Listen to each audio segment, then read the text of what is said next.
What's up, my fellow prophets? It's Kev.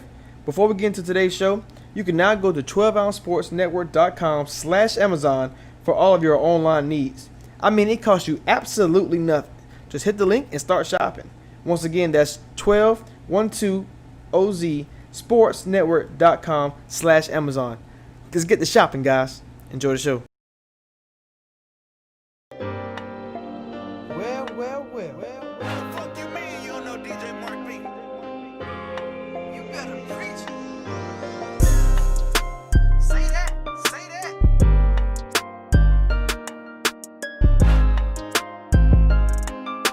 Oh, you better go now.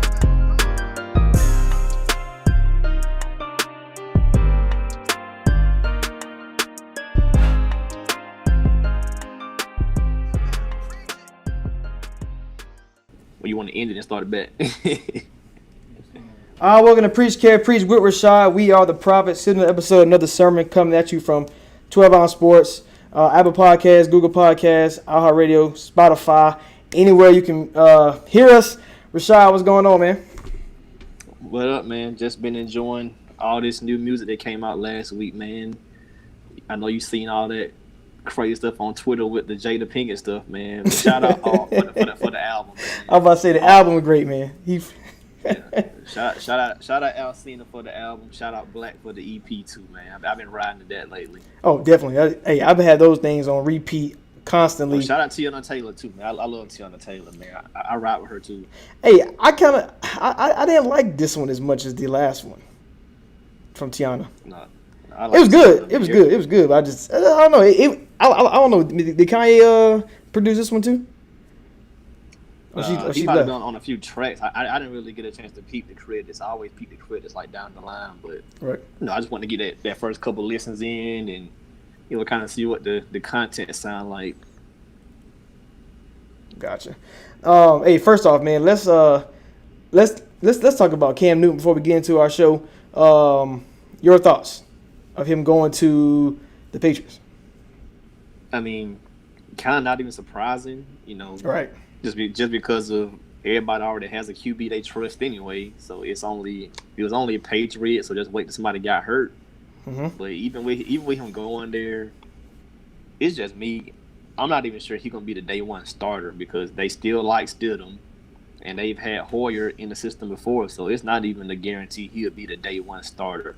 Talent wise and name recognition wise, he should be, and of course, his fan base, the people who still believe he's the 2015 Cam Newton, they're gonna be like, man, he really not starting up a Brian Hoyer or Stidham. So that's gonna play a huge part. But I mean, I'm glad he got picked up. He been working his behind off in the gym. He in phenomenal shape, and I mean, it's good to see him back. He's a big name, big brand. Patriots are a big brand. They've been running the last 2 decades. So when you put all that together, Yeah. that's gonna be explosive. TV content, First Take, and all these people. They've been talking about it every freaking day. That's all they can talk about. I mean, you got different execs talking about how great or how much people they love Stidham, and I think Stidham still has a shot. I put up a poll to see what everybody was thinking.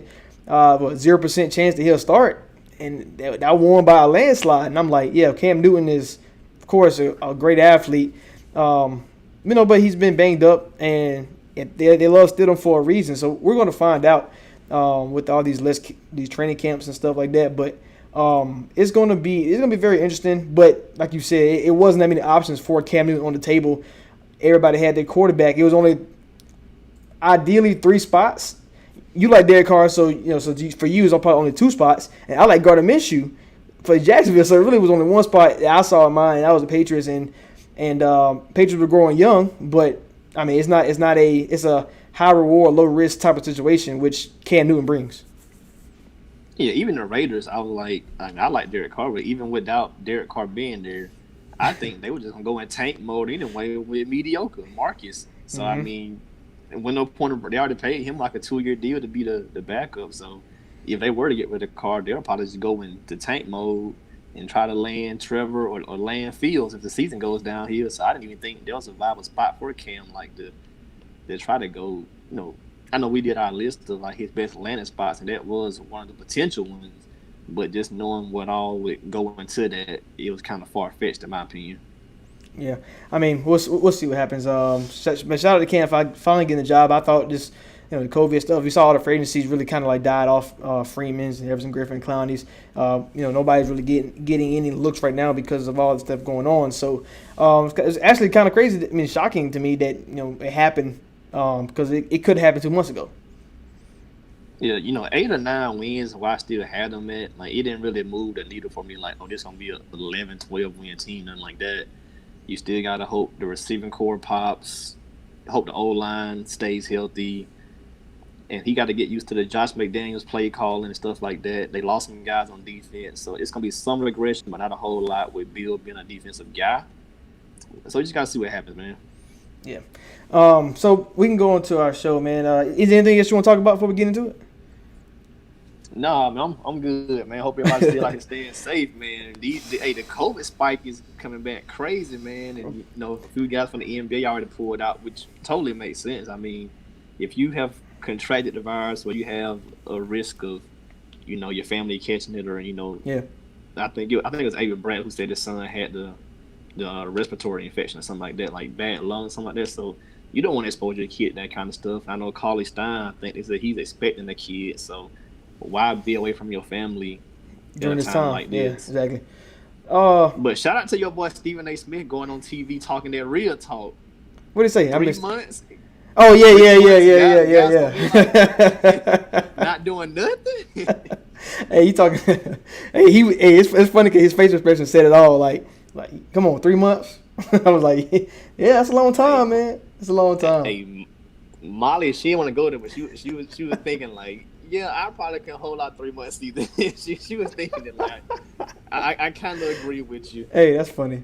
So we going back to our upper room, and our last position, long time coming, but we finally here. I would say this: the center's probably the weakest position. Not I don't want to say weakest, but it's like because the NBA has changed throughout time, and our upper room, our Hall of Fame is only from 1977 to now. So Will Chamberlain and Bill Russell will not be featured. So we talking about that. You're talking about you're taking away 2 legends. So it's kind of like how much else is there? And when it comes to the centers, you start naming them, and we got a special place for some guys because the center, they rely on a lot of people in the NBA. I won't say it's the weakest one, like you said. I think it's just more of the last 15, 20 years, the position just hasn't had that elite guy like to come change the game. We had Dwight, but you can argue even with all the success Dwight had, he never really hit a true, dominant peak like a Shaq did. Something like that. And Dwight was great during his time. Like that's not knocking. But it happened so fast as far as from that top tier, yeah. Yeah, but he didn't really just kill the game like Kareem and Shaq and Hakeem and some other guys did. When they he didn't win an MVP or nothing like that. He don't have a title like some other guys have. So that kind of took the position downhill to a certain extent. And even with the point guards, we took out Big O and some other old school guys. So I think center and point guard are about the same. Except with point guard, we just had more modern guys. Like Stephen Curry's active, and he's killing it. Russ is active, he's killing it. Chris Paul is active, he's killing it. Right. Center, we really don't have anybody active outside of Dwight that you probably can say he's in today, like the point guard side. Right. Center gonna mainly be a retroactive, the guys from the 80s, 90s, or we looking at trajectory wise, can somebody put enough work in and get there? So right. Okay, so let's go ahead and start it off. The upper room. So let's get into it. First off, we're gonna go with Kareem Abdul-Jabbar. As of right now, he is the all-time leading scorer in the NBA for the Bucks and the Lakers. 6-time champ, 19-time All-Star. He lasted a long time. Famous for the sky hook. You won the championship with Big O and Magic Johnson. 4-time block champ. 11-time All Defensive Player. it's really not much you can say about Kareem. I mean, he's iconic from a standpoint of like, with activists and all that stuff back in the '60s. He is the greatest college basketball player of all time. Let's not get that twisted. And debatably, for a lot of older generation guys, he's the best player of all time. So, Kareem Abdul-Jabbar. I mean, what more can you say about a guy like that who can put a team on his back? He did it in Milwaukee and LA, even though he had guards with him, but he did a lot for the game. I mean, only 2 Finals MVPs, and he got rocked in one of those because he got hurt, and Magic came and took that one early on. So, Yeah. He missing one of those, but just longevity wise, that put him up there at the top of the scoring list, and the top of some other lists. He's up there on the rebounds and the Block blocks, shots, that kind yeah. of stuff. So he's high ranking on almost every stat line. Man, I think over time he's become very, very underrated. We always just want to jump to, is it Mike or LeBron? LeBron or Mike? Kobe, LeBron, Mike. Mike, LeBron, Kobe. Kareem just kind of get left out. Yeah. Even on the center side, it's like, no, it's Shaq. And I think most of that is because of Kareem came up during a time where social activism was not, I don't want to say frowned upon, but, it's not like how it is now where you have your own platform to speak your truth and, put your voice out there. They were kind of doing it during the time, him, Ali, and those guys, they were doing it during a time where, you were actually had to fight for that. Like, civil rights was big then. So I think that kind of has dimmed his star amongst, people who came up during that era. And then, of course, for religious reasons, he changed his name from Lou Alcindor to Kareem. So there's stuff like that.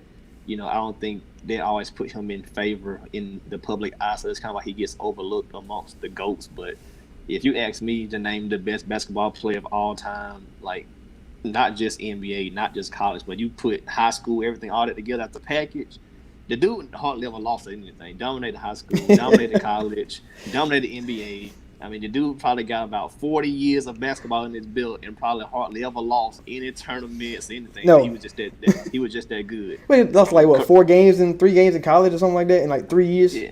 So, like, dude was dominant, man. So outside of being 7 feet tall, he definitely need his penthouse suite. Oh, he need the ceiling raised up a little bit. Next guy going in, Moses Malone. He played against Kareem in the finals. He took one. In that finals, he averaged 26 and 18. That's enough said when you talk about you playing against a great like Kareem and you were able to dominate like that in that fashion. And he took home the Finals MVP in that series. Moses Malone, he only 2 years I think in the ABA, but pretty much whole career in the NBA, and he dominated Houston, dominated in Philly, was great in Washington. Obviously, tailed in off in Atlanta, but in a 13-year stretch, 12-time All-Star, and he was rocking. He was leading the league in rebounds 6 times, and I mean, we talk about rebounding. It's not like he was getting 12, like 15, 16, 17s. And I mean, he dominated, and I wish they had more time in Philly. I wish they would have probably had like Charles Barkley who came there. I always say that. I say timing is very, very key in sports, and if they would have had him more, who knows? Maybe Philly rocked the '80s more than Lakers and more than Boston. But Moses Malone, I definitely believe he deserved to be in the upper room. Right there, next door neighbor to Kareem, because when they went mano a mano, Moses did get a win. He dominated. Man, there's a restaurant called Wendy's, and they owe Moses a royalty check because he was talking about 4-4-4 before it even got popular. So, cut Moses and the family Cut a little check. royalty check. Slide a little check over there. For talking about the 4-4-4 before it even became a trend out here, man. 3-time MVP, dude went crazy. He won that Finals MVP. Of course, same team as Dr. J, who couldn't get over the hump until Moses got there. So I think that's the biggest part of his legacy is winning that title with Philly, dominating the Lakers. I mean, 3 MVPs. There's not too many guys who have 3 MVPs. Like, that's a small list. The rebounding champ thing, I don't know now. It's some rumors out there he was gigging the rebounding numbers with with the little tip bats, put bats, kind of getting your own rebound, all that kind of stuff. But hey, they got to take it from you, so it still counts. I like it. Yeah, I mean, I love Moses, man. I feel like he's a guy who always gonna get forgotten when it comes down to like NBA legends and all that stuff like that. And when you stack him against other guys in his position or just all time greats, he don't veer far off. Like you said, it's hard to have 3 MVPs in the league. And when you're a center, man, I think it's, I mean, obviously rebounds come with it, but it's like it's a dominating fashion that most of these centers at the top of the list have, and he right there on board with Kareem. You know, even though Kareem do all the scoring, Moses, like I said, you go 1-on-1 with Kareem and you go crazy like that. And like you said, Dr. J could not get over the hump. Well, he lost 2 finals, I think, before Moses got there. He already lost 3. Oh, 3 finals, yeah. So that's already a point to the greatness of Moses Malone. Like, here I am, now let's win. Like I said, I wish they would had more opportunities to get more, but it is what it is. And shout out Moses for helping getting Barkley into shape, man. Chuck came in the league. He always said he was fat, not out of shape, being lazy. Moses and Doc and all those guys taught him how to be a pro, get in shape, wear suits, and all that kind of stuff. So shout out to Chuck for following the lead. Right. Definitely, you got to give Moses his props for that too. Next guy we got going in, man. Another than the Diesel, man, Shaquille O'Neal. This is a guy we grew up on. Watching from the Magic days to the Laker days to the Suns, the Celtics, the Cavs. Who else? Miami. Man, he got passed around too much at the end. I don't like the guys end like that. He should have been a Magic, Laker, Heat. That's it. I ain't counting nothing else. I ain't counting nothing else. Maybe his son, because he won his last All-Star MVP that he shared with Kobe. So maybe his son, but that Celtics, Cavs, all that stupid stuff. Nah. Nah, I ain't with it. I mean, the best thing to come out of his back end years was when he was on the Celtics and they told him he got fined. He was like, "Why?" Like this, and he was jumping on KG and all them. It's like the best thing. Like it's like a little skit on his Shaq and the Fool thing. That's probably the best thing that came out of his run with the Celtics. But I ain't counting it. All I remember him in Celtic uniform, running to the sideline. 36. Like, come on, bro. That's an ugly number, bro. 36. He just wanted to play. Diesel wanted to play. Superman wanted to play. But nah, this guy, man. I mean, to me he is the most dominant player to ever play the game. That's not saying he's the best, but dominating fashion. Yeah, when you have games where you're scoring 35 and 16, and that's normal in the series. That's already proved to your point. When he got to the final, as a superstar, he got to the finals. The first 3 stops, Magic, Lakers, and Heat. And everywhere he went, he had Penny, he had Kobe, he had Wade, so he always had a good guard with him. But I never put that past any big man. They have to have the guards. But 40-time All NBA, he won 3 Finals MVPs. Everybody wants to say he's the reason why the Shaq and Kobe duo. He was the main reason, which you have a good case against because he got the Finals MVPs, but. Kobe was just as important, but yeah, Shaq did. He has those in the hardware. And Kobe, what Kobe said, I got one more than Shaq now. When after Shaq took, they broke up. Yeah, after they broke up, he got to win more. But 4-time champ, lost 2 finals. Probably should have. I always say they have no excuse for losing to the Pistons. I think regardless of what turmoil you had, that the talent versus the chemistry was that series. But nonetheless, Shaq dominating in Orlando, dominating in LA, and Miami's on the tail end, but he was up there for MVP. In his first year. Yeah, first year there. First year there, and then once Wade took over, they got a championship. So, but Shaq going down as one of the best to ever do it, top 10 player of all time. Shaq, welcome to the upper room, guy. Like when you just read his resume off, all you can think of is. And he wasn't even trying hard all the time. He didn't freak out. That's all you think about. Like 15-time All-Star, made 6 finals, won 4 titles, only 1 MVP, 2 scoring titles, only 3 times All-Defense, and he's pretty high on the blocks list. 14 times All-NBA, and you got 3 Finals MVPs, and that's without working out in the summer. That's without eating a pizza before the game. Man, like you look at where he is on the scoring list, and think about what if you just hit a few more free throws, like he just stuff like that. Like he didn't even try hard. That's why Kobe was frustrated with him. But dude, resume is impeccable, and he probably was only going 80%, if even going 80, because once he kind of got out of Orlando and got with the Lakers, he put on some more muscle mass, Yeah. Big Macs, big fries, all that kind of stuff. And that's Coca-Cola, when they Sprite. had a supersize back then. Yeah, he put some weight on, and once he put a little weight on, got up over 300, he was just, I mean, he was a man before, but he became a brute force. He was unstoppable. This dude knocking people down, elbowing them, throwing punches at Brad Miller, trying to knock out Chuck. Who's that? Who's that center from the Knicks that's iconic for? He like done right on top of him, carried on him for a while, and then the dude got mad. Oh man.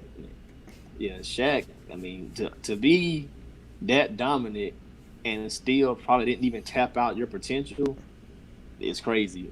But like he said plenty of times, man, he had more fun doing it that way. And to get a resume like this, and you had fun, you can't beat it. You can't beat it. You can't. That's like being in college, man. Like you got your 3.2, but you had a good time versus getting that 3.9, sweating in your dorm room.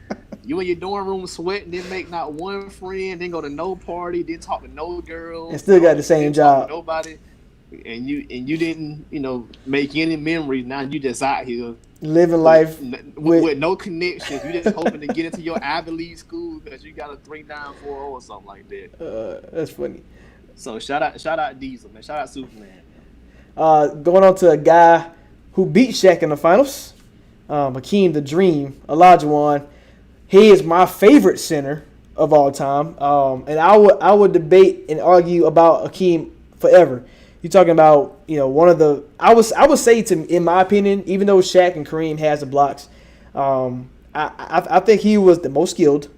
I think he as far as two-way, I think he probably, in my opinion, he's the best as far as from center position, and that's just my opinion. But you're talking about a guy who can do everything on all levels of the game. You've got guys like Kobe and D. Howard and Melo trying to work on his footwork. LeBron trying to getting lessons from Hakeem as far as the footwork, how to do stuff. I know Yao Ming was helped out by Hakeem Olajuwon, and defensively, his blocks would never get past.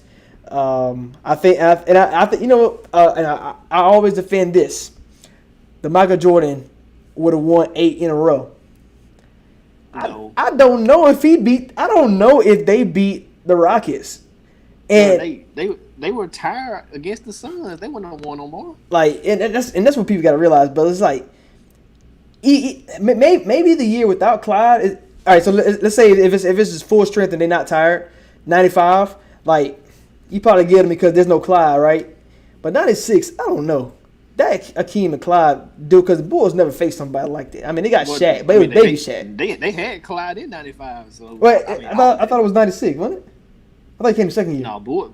No, Bulls was 96, 97, 98. I mean 94, 95. I meant the second year. The second year stint with Clyde got there. They won a championship. But either way, I think Hakeem was just naturally gifted. You're talking about a guy. I do the dream shake growing up. So, imagine how lethal that was from him doing it in the 90s and how quick his step was and how much he was able to create space. I think that from a big man, I think that's why I love him so much and why he's my favorite, because, I mean, you talking about, where he going? The resume stack up. He stack up with the best of them, man. Yeah, I'm going to give him his props in a second, but when he first got into the league, he made the finals with Ralph and they lost. And then, of course, with, everything with the Mike drama. He went a long time without ever really, winning MVP or being that guy. Mm-hmm. But, of course, once the Bulls did make once Mike made his exit and Bulls were kind of just there, not dominant, he took advantage of that window. And that's what I like. I like guys to seize the moment. As history has gone on, they try to diminish him. Oh, they only won because Mike wasn't there and all that kind of stuff. They would have probably won if Mike was there because the league was so wide open, and there's no way if Mike was already burned out the first time. I don't care how intense he is. There's no way they would have won 7, 8 straight. So that just wouldn't happen. But I mean, made 3 finals, won 2, got both finals MVPs. Dude could senior shot to the 10th row. on the block side. And we're gonna talk about this guy in a second. He arguably should be a 2-time regular season MVP because the next year David got it, and we know in that series in West. Oh Finals, my God! he took it personal, and the Admiral got their work. Hey, he took Dave Robinson on that shed and took him to school. The Admiral in all his highlights getting work. That's funny. I think Hakeem is like they won championships like at the 6th seed, and first of all, I think that's crazy to me because like you would think I think they were a 3 seed the first time. I think 2 or 3 the first time, then 6 seed the second time. They had no business, and that was with getting Clyde in the trade deadline. So like you were probably barely even gonna make it right in the playoffs, maybe if you didn't really kind of get him on the back end. I remember like when you look at Charles Barkley, right? 92 Dream Team, leading scorer, coming 93 season, finals, MVP, domination. If Jordan goes out, who would you say the best player in the game is? Yeah, it was definitely him or Shaq right there. Right, and that was still young Shaq. Yeah, young Shaq. So really Charles Barkley really giving Shaq that nod then, but yeah, Chuck, like it was gonna be a big guy. It wasn't a right. guard. Like, it was gonna be Charles Chuck, Barkley, Shaq, or Hakeem. Charles Barkley came in 94 season after losing, and after losing and Jordan gone. Oh, I'm the best in the league. Go up 2-0 against the Rockets in the second round, lose 4-2. I think it was 4-3, whatever it was. But I think that just points to like Hakeem greatness. Like, okay, Charles, you up 2? Okay, we'll see.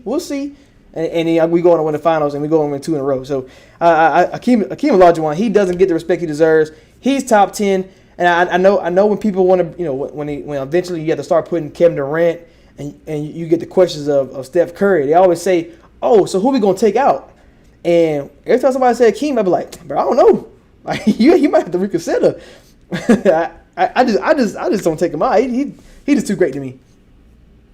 Yeah, you can try to poke holes in the resume all you want to with, like you said about the Chuck thing, and then they say 95 Orlando was blowing them out, and then of course everything happened with the Nick Anderson stuff. He they kind of choked towards the end, and they came back and they got swept by the Rockets. So you can try to poke holes in the resume all you want to, but the dude's resume is impeccable, game changer.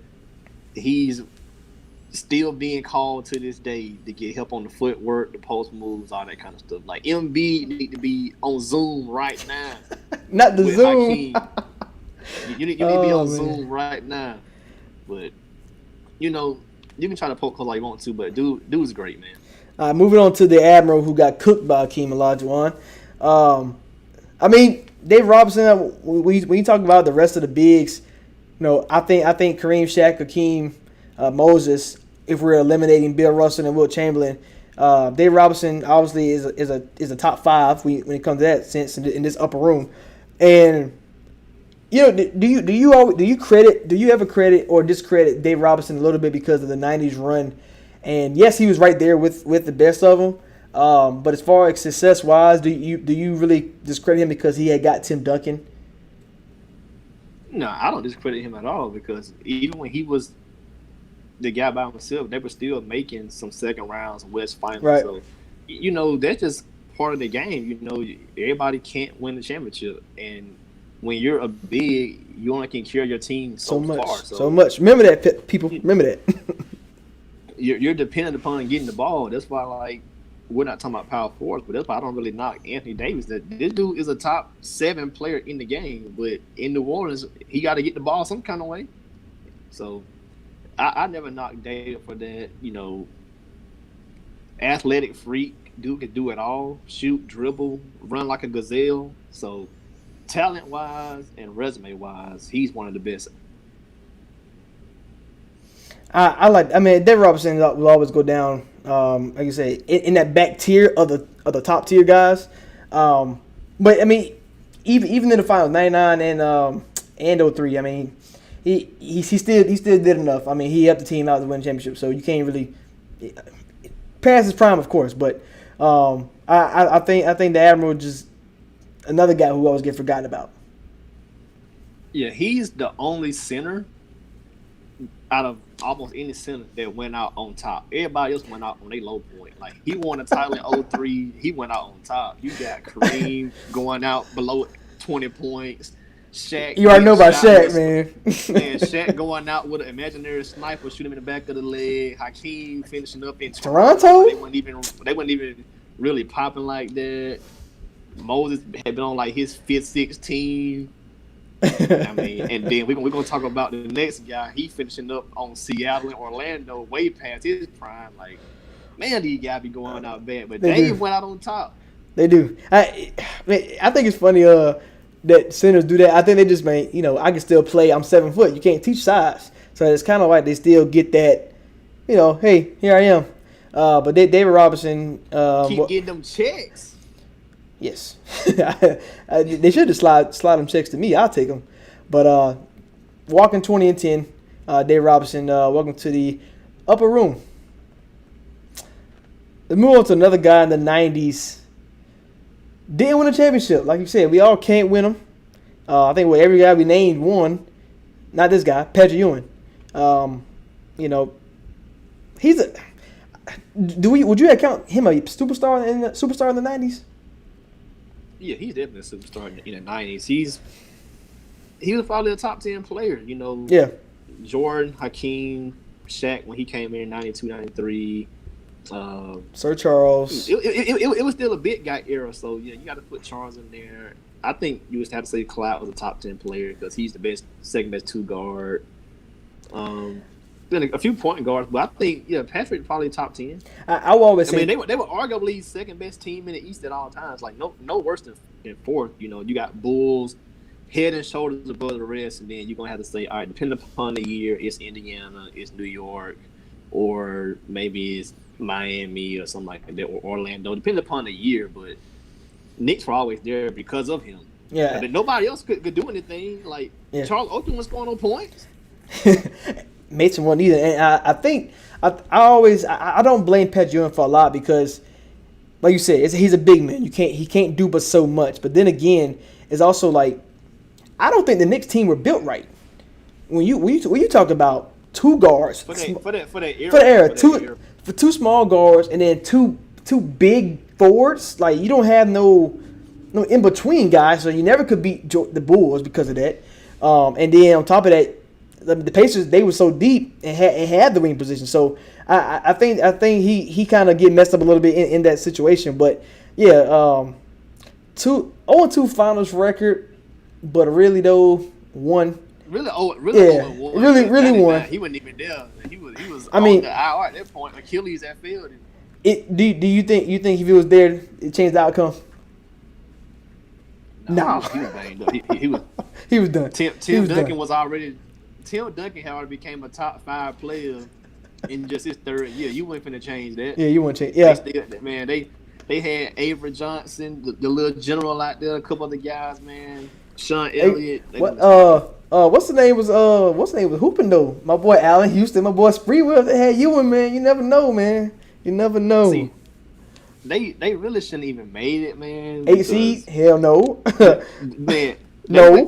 Back then it was only 5-game first round, but the Heat were the better team. The Heat were, I think, 37-13 first seed, and they losing the first round to the Knicks with Patrick Ewing hobbling around. Then you got little baby Camby, baby Marcus Camby, baby Camby out there. Yeah, that's. But you said shout out Allen and shout out Spreewell. They went crazy. They went crazy. Yeah.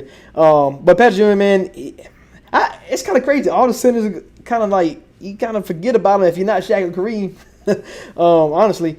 But Patrick Ewing had a great career. He's where the dropout starts because everybody else, Kareem 6 MVP, Shaq 1 MVP, Hakeem 1 MVP, Moses 3, David 1. Patrick never got MVP. Some of that's the Jordan effect, but no MVP. So that's when it's kind of starting to drop off a little bit. Yeah. Well, you definitely not winning MVP in the East. Not with Jordan there. Like. you can't do it. You just can't because if you never had the best record, so you can't do it. But that's why like I say it's a knock against him because who won the MVP when Jordan was out? David and Hakeem, 2 other centers. So Patrick he made the finals during that time. Fair point. You gotta get you an MVP. Fair point. It was outside of Jordan. It was a big guy league. This next guy kind of got like two tails of his tape. That's Big Zo, man. Alonzo Mourning, Charlotte Hornet, Miami Heat legend. Went to the Nets. Who cares about that situation? But in his first like 10 years, walking 20 and 10, 3 blocks. Man was averaging 3.9 blocks in a season. Won 2 defensive player of the years. Hit the All NBA team, and he got to that point, and that was it. And obviously in Charlotte he was dominant. I mean, walked right into the league, was scoring 20 and 10 with 3.5 blocks rookie season. So he's already arrived as soon as he got to the game. But when he finally getting that peak, and it's like, man, why he didn't make enough defensive all teams? Like, he made what, 2 for a top 10 shot block of all time, just 2. But you got to think, it's like as soon as he gets to the top, he won two players of the year, top 3 MVP finishes in his career the same years. Ben Wallace, KG, Tim Duncan, Shaq, Batumbo. The list goes on of guys in his position that he just couldn't get over the hump of, and it's kind of like he got to this peak really, within the first 10 years, and then the second tail, the role player Alonzo Mourning, and he was. I mean, I thought he was a pretty good guy, and he got a championship on the tail end. I don't know how much we credit him for that, but it's like, he was there. He was a role player behind Shaq. So, but Alonzo Mourning had a great career, and I think the Charlotte Hornet years get lost a little bit. And on top of that, one season Miami Heat you talked about against the Knicks, you go to the finals. You defensive player of the year that year, top 2 in MVP race. You should get to that finals, and you should go mano a mano with Tim Duncan. But hey. Well, I want this Quidditch championship because in that series he did play some valuable minutes when Shaq was in foul trouble, and always. I would say kind of out of shape too. But outside of Grant Hill, this is probably the greatest comeback story in NBA history. I know a lot of people love the Derrick Rose story too, but I mean, Derrick Rose just got hurt. Like, this dude had kidney disease. Like, he was done. Needed a kidney. Like, that's terrible, man. Like, you can lose your life when you don't get a kidney. So, man, like, it was a tough road for him, but he fought back, got healthy, and came back and made a run. He's still an NBA ambassador to this day, repping the Heat always, 305. He's been a part of a lot of pitches to get guys to come to Miami. Bron, Bosh, Jimmy Butler, now, he's there now. So, great ambassador throughout his career, known as a hard worker. And, the resume speaks for itself, man. Like, the only thing he really missing was, more success in his prime. But he didn't have a terrible prime either. I would say Charlotte Hornets, they was in the playoffs when he was there and stuff like that. So, outside of his basketball career, Alonzo probably got one of the most iconic gifts of all time. When you sitting on the sideline in the Miami Heat, he was like, "Oh yeah," I love that one, man. It's like I use it all the time actually. Any situation, well, you got a point. It just fit. Yeah, you're right. You're right. So, but yeah, Alonzo Mourning, man, welcome to the upper room. So now, these next 2 guys. Are kind of like that. We talk about the centers like that. So you got these guys who can put the ball in the basket. Kareem, Shaq, they're top 10 all time scoring. Hakeem is up there. Moses Malone up there in his prime. But then you get here to these next 2 guys, and these guys were not known for scoring, but from a defensive standpoint, they were elites, and it's not even close. And I'm talking about Dikembe Mutombo and Ben Wallace. So tell me why these 2 guys from the center position are getting in the upper room for being a one-way superstar. Well, Dikembe more so than Ben, he did have some offensive game. He had a couple of years averaging over 10, over 12. So he could get you some dunks and make some plays some for dunks. Yeah, he wasn't really gonna be out there, jacking up mid-range jumpers and stuff like that. So That's funny.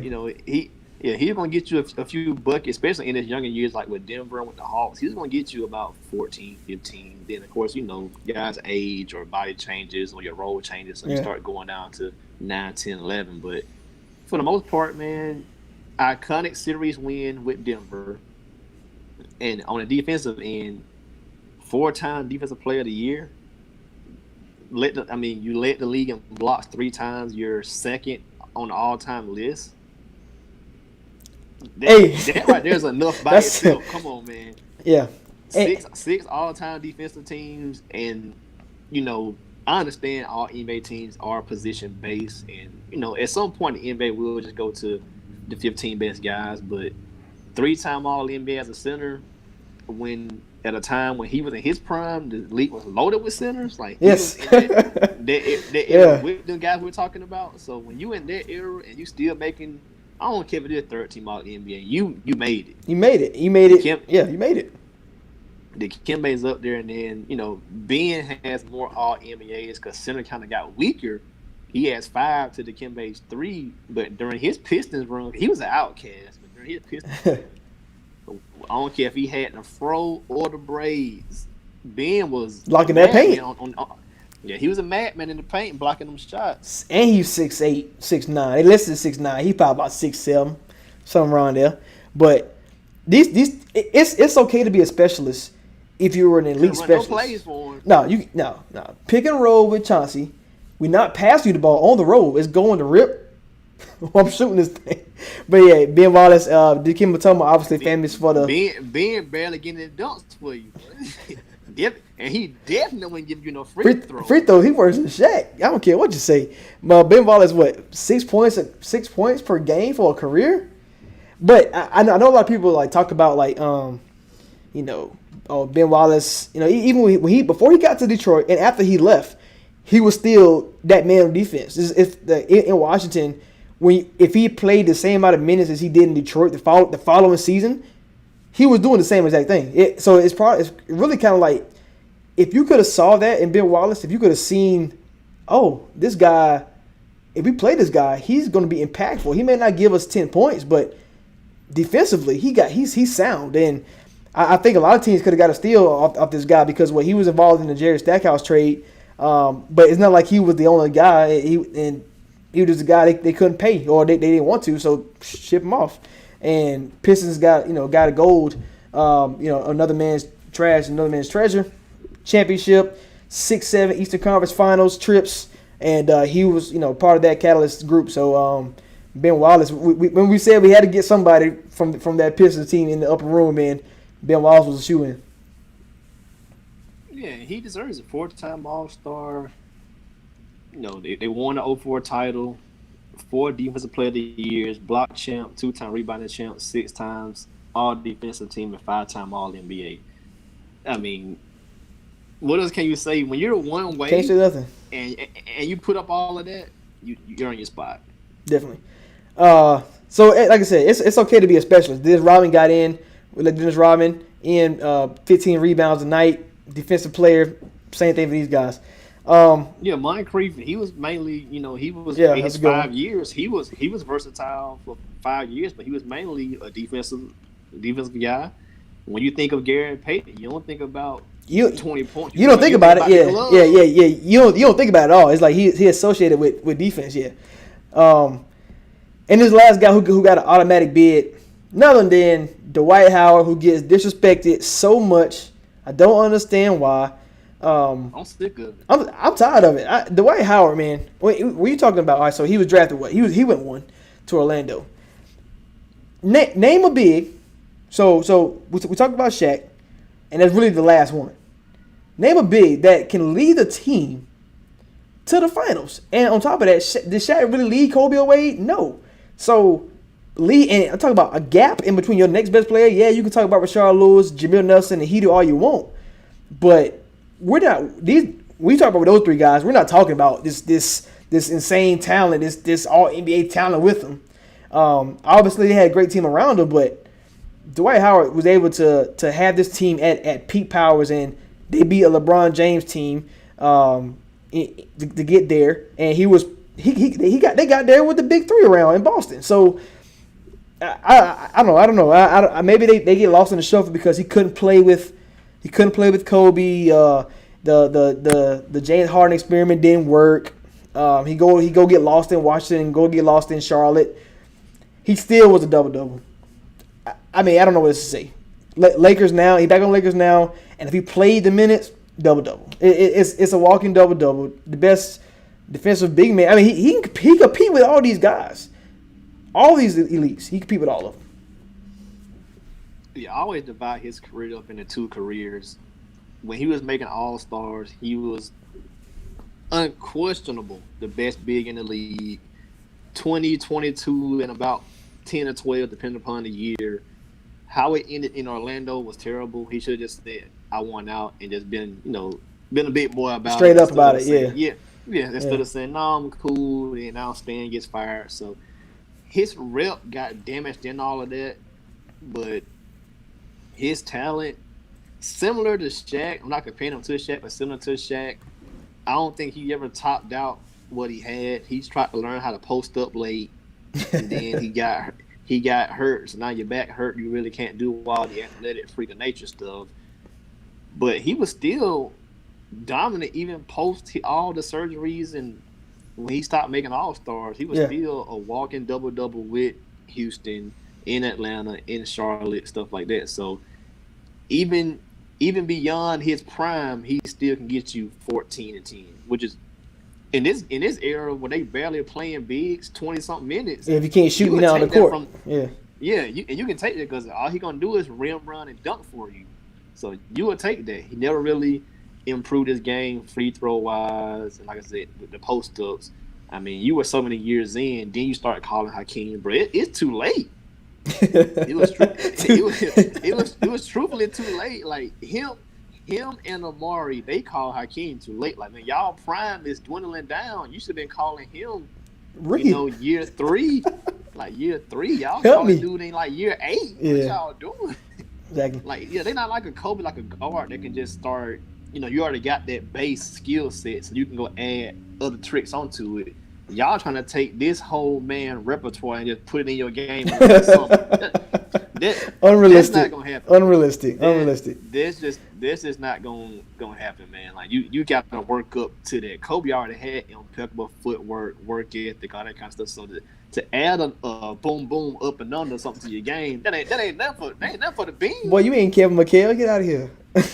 Like that wasn't nothing for the beam. But when you got the white out here winning dunk contests, flying over everybody's head, Superman. But nah, you can't go put Hakeem whole skill set in your bag in a couple weeks. 2 months and then training camp starting up. Yeah. So, but resume wise, as a talent, I love Dwight. I mean, for what he was good at, you probably can't name but maybe 3 or 4 guys better at it, which is saying something. Because I mean, dude had an elite prime, almost won the MVP. That year, him, LeBron, D Rose, right there. So he was a contender for it. But I just think he never really topped out his game. That's it. Great player, but never really just maxed it out. And resume-wise, the only thing he really missing is a championship. I don't care if he get it with the Lakers on the back end. It's just like Zorin. You play just like David Robinson ring. Yeah, it's gonna count at the end of the day. All right, so those are automatics. Is there anybody other center that you think deserve some kind of debate to get in here? Not right now, honestly. I want to do an honorary of Wes Unseld. We're doing 1977 to the present, and he won the 1978 title and Finals MVP. Of course, he passed this year, so RIP to Wes Unseld. I like it. But it is a few guys I think about it. There's a few guys. What do you think about Big Yao? Yao Ming, the Great Wall of China. Ooh, man. That was well, first of all, when T-Mac told the story about Tim Tebow killing this guy before a game, that's why he didn't last. I'm sick of Tibbs in the NBA. Let's stop it right now. Tibbs I bet you Tibbs get that Knicks job. If Tibbs get that Knicks job, you might as well say goodbye, R.J. Barrett needs, because it's over with. He done ended my boy Yao. He ended my boy D Rose. How many else dreams he got to kill before people realize, man, Tibbs ain't the guy. I don't want no coaching staff. I don't want nowhere. I don't care how good he is. I believe he took a few years off with Noah and Boozer and Dang too. Man, come on. Dang was good for like 3 years and then gone. Face of the earth. But yeah, y'all mean, man. It was a debate, Yao versus Shaq. Like, it didn't last long, but a lot of people was taking Yao Ming in that mid range. It didn't matter where he was at. His foot could be on the 3-point line, considered mid range. Cash. Like he was lethal, man. Skill set wise, Yao was crazy. Yeah. I mean, I don't know how much you want to put toward him being 7'5", but obviously you can't teach it. So I mean, 5-time All NBA, 8-time All Star. He probably got some of the All Stars because he's from China, but Yeah, hey, the fan voting system. We needed Yao Ming in the NBA, and I think that when it comes to global impact and what David Stern was trying to do, you needed that one guy from that big country over there to come over to the NBA and dominate, and that's what we see in Yao Ming. We saw it in Dirk from Germany. We saw it from Gasol, who led in. He from Spain. You needed somebody else from another big country, and Yao Ming was him. And I mean, you can say, well, he didn't have the playoff success, and that's probably why. If you want to knock him for not getting in, hey, you got an argument for me. If you want to say, well, his All-Stars really, padded a little bit, but then the 5-all NBA, and still in a good center, era, is still like 19-9 for a career. That's not bad. I don't know how I want to vote this. And that's being hurt a lot of the time. So I gotta knock him for being hurt. Yeah. And because skill set wise, he was crazy. Yeah, because he didn't dominate when he was healthy. But like he was one of the best players in the NBA. I would say he's easily top 20 during his prime. But it's like he got hurt too much, and that was our knock on Penny. That was our knock on Blake Griffin. So if we want to stay consistent, I mean that got to be a knock here too. You know what I mean? Yeah, I think with Yao, his greatest impact is not on the court; it's off the court. But of course, we Agreed. know Dream's team kind of start making the game more global. What that brand of Michael Jordan is crazy. But what Yao brought to the league from China, that is a huge country, and that brought a lot of extra money to the NBA. But with guys like Kobe's huge in China, T-Mac, D-Wade, all these guys are huge in China now. I mean, I forget what the exact number was, but a lot of people probably don't even remember this guy. But when the Rockets played the Bucks, that guy Yi Jilin versus Yao, that was one of the most watched games ever in China, man. Because you had two Chinamen going up against each other. So just the eyeballs that Yao brought to the league, cultural impact from that standpoint. He up there. Yeah, he's up there. He up there. Yeah. On the court, I just can't vote him in just because, like, I'm not voting him in. I ain't voting him in. Nah, he ain't get no key. I mean, with that being said, hey, like he tried to sneak in, but man, hey, we see your 7'5" tall behind. Get out of here, man. You're not coming to the upper room. Yeah, I'm gonna let y'all chill in the lobby, man. Chill in the lobby, bro. We'll hit the town with you. We'll hit Chinatown with you. Let me see. Who else is there around us? I mean, outside.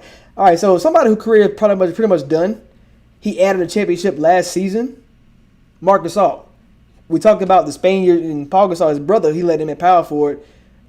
His impact not as great as the Dirks, Powell's, and Yao as far as culturally to the country. But when you talk about Marc Gasol, I mean, he was a staple in that Grizzlies, just like Ben Wallace was a staple in the Pistons. And, he was a staple for defense in the Toronto Raptors series. Yeah, you can say Kawhi, the whole team was defensive, so you can't really say anything. But what Marc Gasol did in his career, I don't know if it's upper room worthy, but I feel like we should just at least mention his name. 3-time All-Star, as it stands today, defending champion, defensive player of the year. I still kind of don't like that. I thought LeBron should have got it because that was peak LeBron, and dude was, man, peak LeBron. You can say LeBron's still his peak right now, but I thought maybe LeBron probably should have got it. But I'm not mad that Mark got it. And then as a defensive guy, you really can't ding him for only one time all defensive team. Those kind of just go off of how people want to vote. But we know amongst that team, he was a key defensive anchor, 2-time All-NBA. Of course, for him and Powell did, internationally with Spain, boy. Them boys are bad, boy. the World Cups and Olympic Games. Them boys, kind of stuff, they was bad. They always were right there. So, man, he might have to go join y'all in the conference room or something, man. Man, get you a Coke or something and just have a seat, bro. I don't think I can do it, man. I was about to say another guy. He probably just came late to the party. Joakim Noah. If Raptors win the title again, all right, man, we'll get you a cup of coffee or something. I really see it then, but for right now, man, get you a Coke, have a seat with y'all, man. Oh man, what about Joakim Noah, man? My boy was one MVP one year until he had Tibbs. R.I.P. Noah knees. That's why he can't get no job. Well, I think he signed the Clippers, didn't he? Or something. He signed somewhere. Yeah. Clippers got him. Yeah, it took him about 5 years to recover from the knee injury, so from Tibbs, so it's all good. Yeah, he not getting in. If I was throwing in college, and Noah would be a shoe-in. My boy dominated that college game with them 2 titles. Hey, Horford. Horford might have a better resume than Joakim Noah, man. Yeah, wherever Horford go, he win. If we threw college in how they do for Naismith, yeah, both of those guys would be in. But considering we're not Naismith and they let everybody in, both of y'all out of here. You know what's crazy? The drop off, we went from Dwight Howard to Yao to Gasol and Noah, and that tell you right there the land of the centers. So all right, so let's talk. Because the game changed so much, man. Yeah. Like, think about this: a guy like DeAndre Jordan could have potentially been on that same level as Dwight. Well, it's like, yeah. Same skill set. He got Chris Paul. He just wasn't. He was a third guy, but he potentially could have been on that same trajectory. He got 2 rebounding titles, made 2 All Defensive teams, 3 All NBAs, but he only got that 1 All Star because you in the West and you the third best player. Yeah, I think the drop off when you go from the '90s to now, man, you be like, oh crap! Like the guys who finished, of course. I know we ain't mentioned them. I don't want to mention them. Bill Walton, MVP, Finals MVP, got a championship with Portland, only one in history. Great. I mean, he was good for that. That 3-4 years, and then injuries. 3-4, huh? 3 to 4. 3 to 4 Man. good years. Bill Walton probably had the greatest season ever, and that's it. Like he probably, I mean, that's just my opinion. He went crazy. If you started ranking seasons by, I mean, greatness. He won the first title from my standard 1977. But if you started ranking seasons, Bill gonna have one of the top 20 greatest years ever. He won MVP, block champ, rebounding champ, all defensive team, finals MVP, all that good stuff.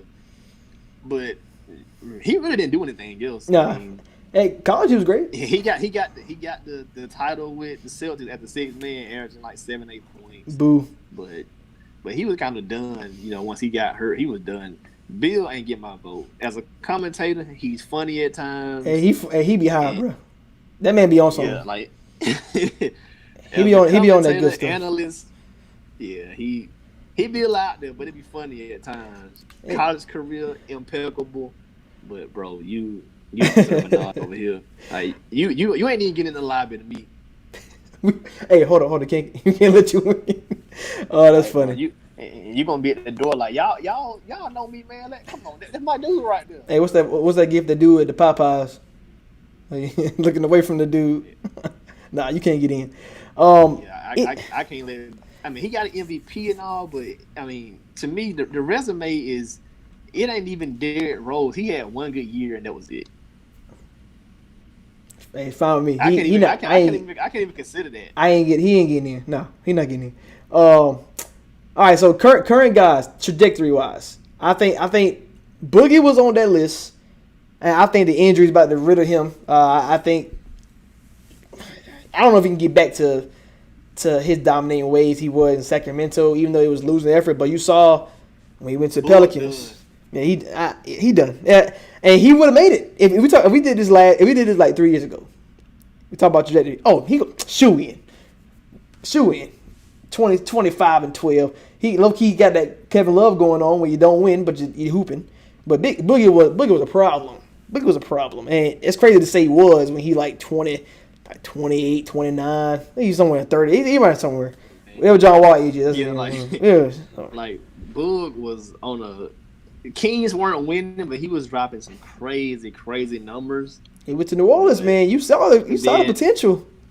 You saw the potential. Yeah, I think that really altered the landscape of the entire league because I think if he doesn't get hurt, he signs an extension. Him and AD stay together for a couple more years, and you kind of got to see how it plays out. So I think that alters the landscape of the league, which, of course, a lot of moves alter the landscape of the league, but I think that would have really changed the game. How the game, like, it would have really changed how the game is looked at. Like, they would have probably started bringing back big guys if they stayed together because now you'd have had those two with Drew and Rondo.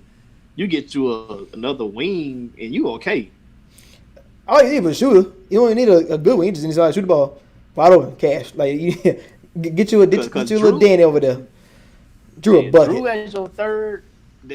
If you put AD as your one, DeMarcus Cousins your two, Drew as your third, and Rondo the floor general, they were already killing anyway. Sweat the Blazers like it wasn't nothing. You add a few more little pieces, and then other teams couldn't have matched up with them because nobody else had two bigs like that. So what you gonna do? Yeah. All right. So Karl-Anthony Towns probably in the same boat as Boogie as far as the losing aspect, putting up numbers but losing. Any chance that we see when he had Jim Butler when Karl-Anthony Towns the two. He is so talented. Like he can do a lot. If he don't get injured, stats wise alone, he gonna get. I voted me in 8 to 10 years. Just stat wise alone, he don't get hurt because he gonna average 22 and 13 for the whole time for the next decade. All you gotta do is three, post up, and all that kind of stuff. That's lethal. I want him to care a little more on the defensive side. Yeah, but I think at minimum 22 points and 12, 13 rebounds. I think Cat is what the centers will look like when we talk about those dominating guys in the back in the 90s. You look at Cat, you be like, this is the center that's going to stay in the game because he can do everything. At some point, he can do it all. And like you said, he get defensively, he get more sound there. Man, this is a problem. And him and D'Lo may work. We got to get that time. Like D'Lo coming too. Like those two together could do something. I mean, Wiggins couldn't get over that hump, but I think D'Lo can. And the West is hard, so we'll see. All right, these last three guys real quick. All right, so would you rather have Ben Wallace's career? We talked about it. He's not scoring, but defensively, one of the best to ever do it. Or would you rather have the current trajectory of where Rudy Gobert is going? 2 defensive player of the years already, 1 block champ, 3-time all defensive teams, and 2-time all NBA. So, all right. So, which career would you rather have? Where Ben Wallace ended up, or where Gobert could possibly go? I mean, if you're talking from a standpoint of their skill set, you got to take Gobert. Mm-hmm. I mean, Gobert actually can get you 14 and 12. Ben went getting you 14 and 12. Ben ain't getting you 6. Yeah. So skill set wise, you got to take Gobert. Now, I gotta say it. I don't really like Gobert like that because the fans be overrating dude. Like, bro, y'all acting like Gobert is the reason y'all winning 50 games. If Gobert come out the game, y'all can still win 44. Like, Gobert ain't no superstar in the league like that. I'll say this. With Quinn Snyder, your defensive head coach, having that defensive anchor does wonders. It does. But, let me reword it. And I don't like Gobert. I don't like the people that overrate Gobert. Like, he's overrated. Like he just this top 10, top 20 player. Like, I remember I was like, Gobert's not a top 5 center. They were like, are you crazy, man? I'm like, bro, man, you got Embiid, Jokic, and Was Drummond was. I mean, we said Drummond. They was like, no. What? I'm like, bro. Just from a skill set point alone, Embiid, Jokic, and Cat are crushing Gobert. And he not better than Drummond, who we ain't talking about yet. You got Drummond. Drummond is the most underrated player probably in the game. At least top 5 underrated. Drummond probably. Like Drummond can get you 16 and 16 and give you that same defense in that same system if you put him out there. Gobert ain't shooting no jumpers. Like, Gobert don't even post up. He can't post. I've never seen it. Man, somebody saw it. Somebody showed me a YouTube clip. So I ain't seen it. If Gobert don't get a putback or a lob, he's not scoring the ball. So he gonna get 14 just off transition. At least Gobert, you can dump it down. Maybe Drummond, you can dump it down to him, and he can get you 16, 18. He can run the floor and all that kind of stuff. But this is not Gobert's game. Yeah, exactly. All right, what about so Drummond? I mean, I feel like you put him up there. He's coming. I love Drummond's game, but he's outdated. Honestly, he's out. He got the numbers. He got a few accolades. Made All NBA, couple rebounding titles, but nah, I can't do it with Drummond. The only guy we got remaining, I think that probably we could debate a little bit. You got to go old school. You got to go Robert Parrish. Longevity wise, like Robert Parrish was 9-time All-Star, 4-time champion, 2-time All-NBA.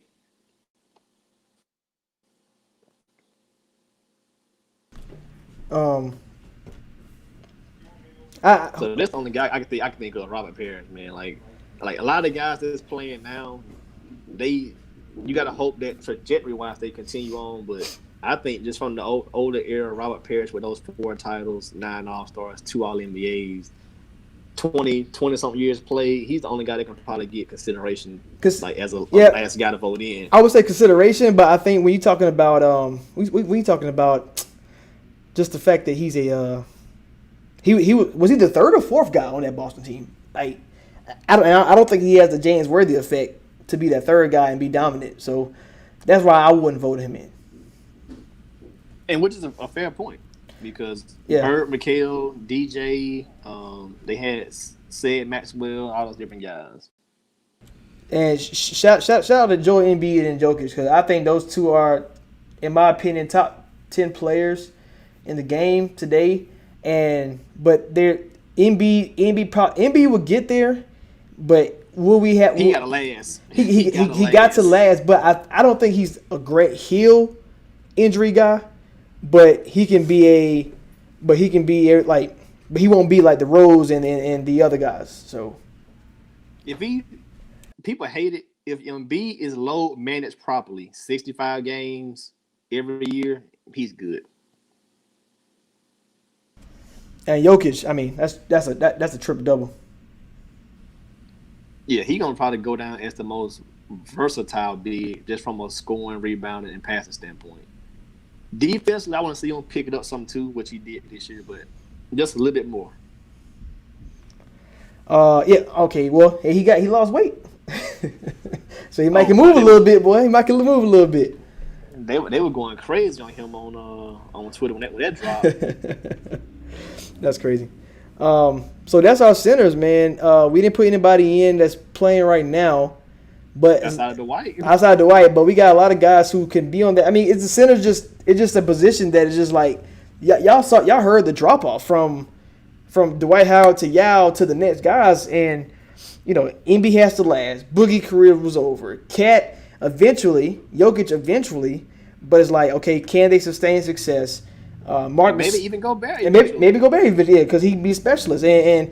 With the Noahs, the Horfords, the Gasols, it started dwindling down, and it's really nobody else. I mean, you got Miles Turner, Vucevic, Hassan Whiteside. Hey, he's a specialist. He might get in this thing, man. But it's like, Whiteside. That's get crazy. 3 blocks. Whiteside get you 3 blocks, but it's been 10 of the times he got scored on him. Like Whiteside just be standing there sometime in the way. Facts. So. Not too much of a recap, but just going through our upper room. So now we're finished. So how many guys we got in right there? So we had, I think, currently coming in today, Yeah. we We had got 11 from today. We got the Kareem, Shaq, Hakeem, Moses, David, Patrick Ewing, Alonzo, Wes Unseld, Honorary, Dikembe, Ben, and Dwight. So we got 11 for today. 11 for the day. We had what? We had 34 before the shooting guards. And we 13 got in, so 47 and 11. So 58. I won that one. I said the under would be 60, man. We had a lot of close calls. Is there anybody you regret voting for? Also, our shooting guards, the fans voted Vince Carter in landslide. Manu Ginobili did not make it, and that was our debate last week. So is anybody you regret putting in? Putting in, no. I still want to get Chris Bosh in there, but Oh, so he's my fault. Like everybody that's in, I felt confident voting for, but just I can. All right, so I'll say this. I think I can regret not putting Chris Bosh in, and simply the fact that if you want to say, so we have our baseline about the third best player on the team. We got James Worthy in. Manu almost made it. So where does Chris Bosh fall in with those two guys? Because if you're saying Bosh is better than Worthy, then I look at it like this: Chris Bosh is better than Draymond Green, and he's in there. But we can also say Kevin Love is better than Draymond Green, but he just don't have. He always unhealthy. Okay, so I think that's our, And that's our where biggest. the problem came in. At. Yeah. So that's probably our biggest thing right there. So we as far as the Warriors, KD got in, Curry got in. We didn't let Clay in just yet. Maybe at the end of the career, but we let Draymond in now, and it's kind of like, okay, third best player. He got the specialist factor going on with Rodman, Ben Wallace, Mutombo, and that's probably more of a trajectory where he's going. So I can understand the flack on that one. And if you're saying Chris Bosh is better than Draymond as far as so impact wise for their team for that championship runs, who would you lean on? Man, I think it's hard because Kevin Durant came to the Warriors. Yeah, like so that's what got to go Chris Bosh. Yeah, because like they kind of brought they didn't invent it, but they kind of brought back small ball because Chris Bosh was not a traditional center like that. So what you're saying is without Chris Bosh walking, Draymond can't run. Because they were pretty much, I mean, they never signed a legit center. Like, bro, they had Haslam, Joel Embiid. They had Joel Anthony playing center, bro. Like, come on. And that's not a diss because he made the NBA, but still, he's not a guy you think of as like a center starting on a championship team. All right, I'll give you this. The whole reason why the whole reason why it was hard to put Chris Bosh in was because we didn't let Amari Stoudemire in, and we didn't let Kevin Love in. And I feel like they're on the same level individually, but when you want to add in the team success, and okay, Kevin Love and Chris Bosh had the same type of scenario, but I always say this: Kyrie was on the way up, Dwayne Wade was on the way down. So I feel like Bosh was leaned on more than Kevin Love. Is that true to say? I mean, I just think Bosh individually. I mean, that's a fair point, but I think Bosh individually, what he did with the Raptors. Okay, I can understand that. Yeah, like what he did with the Raptors is better than what Kevin Love did with the T-Wolves. And then I look at Amari, great prime, but he didn't last as long as Bosh did. So longevity, prime for prime, you might want to lean Amari. But when you look at just longevity-wise, Amari didn't last as long as Bosh did, and he didn't win any championships as no part, not sixth man, not third player, role player, nothing. So that's kind of my favor of Chris Bosh over those two guys. You know what? Because you so adamant about Chris Bosh, I changed my vote, and we can let Chris Bosh in there. So that's 59 now. We're up to 59. Because it's a good argument, and I like that you kept putting these different arguments there because because like you said, you can nitpick everybody. You can nitpick, especially this level of guys. Like these not the penthouse guys. So when you're not debating those guys, you can nitpick a lot when it comes to the upper room. So I understand. So I can agree with you in putting Chris Bosh in. Before we get out of here, who has the best out of everybody in the upper room? Who has the best nickname in here? I gotta go with Iceman, man. I love the Iceman. Like when you think of somebody say, man, he's a cold dude, cold player. Iceman just fit. It's smooth. It's just you got to go with. To me, it's either you got to go with that, the answer, or the big ticket. Like those are my top three. Those are the top three. I know we talked about it off air, and you didn't like it though. But I think Karl Malone's nickname has to be, and it's in my top three easily. The man's the mailman because he always delivers. I think that's just like on brand. Like, and he was top, all time in scoring. Like he's up there, top three right now, top two, all time scoring, and he always delivering, man. And I think that's why that has to be top three for me. I mean, to me, I like what it stands for. Like he always delivered, but you didn't deliver no championship. That's fair. That's a good one. Oh, come on, man. You didn't deliver no championship. Don't do it like that. And both the MVPs to me are tainted because they gave you the one in '97. You could have said Jordan got that one. Man, and then come you got on. The one in '99 in the lockout short season. I think Duncan should have got that one. Come on, why you kill me like that?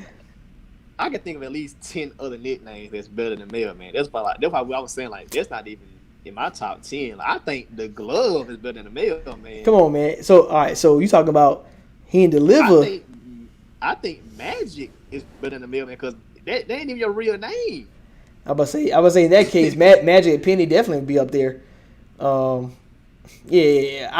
don't know, man. The Mailman. I mean, he didn't deliver no championship, but hey, Iverson didn't answer the question of can he be a champion? No. Like if you want to go that route too, I can do it. But the answer up there for me too. And I would say the truth. I think that's a like, hey, who's Paul Pierce? That man, the truth. Like I think that's a classic line like that you always gonna say about somebody. Yeah, I had that in my top 5 too. I had Vince Carter in my top 5. Which one though? Half man, half amazing. Then you got Vince Sanity. Like I just put Vince Carter in. I think Vince Sanity would be my favorite one out of the ones he got. Yeah, I can't. I can't knock either one of Vince's nicknames, man. Before we get, it might be a push on that 60, man. It might be a push. Who you about to put in now? No, like push. Oh yeah, I got you. Because we got the point guards. It's only 10 of those. Magic, Zeke, Steph, CP3, Stockton, Russ, J. Kidd, Nash, GP, Tony Parker, and then on the shooting guard, we got in. Those are our most touted. We got 14 in with the addition of Vince, MJ, Cole, D Wade, AI, James Harden, Clyde, T Mac, Iceman, Ray Allen. Like I said, Vince, Reggie, Dumars, Clay, and Moncrief. That was 14. So we just added in Bosh to the power forwards, and then small. Wait, you said Clay? Yeah, we put Clay in. Man, I don't know if I want to put Clay in. Yeah, we had. I don't know about Clay. We might do 59.5. I think his foot in the. I think he after a long night, the boys invite him to the room, but the damn concierge and all them saw him like, hey, bro, you got a key? He ain't had one. I don't know.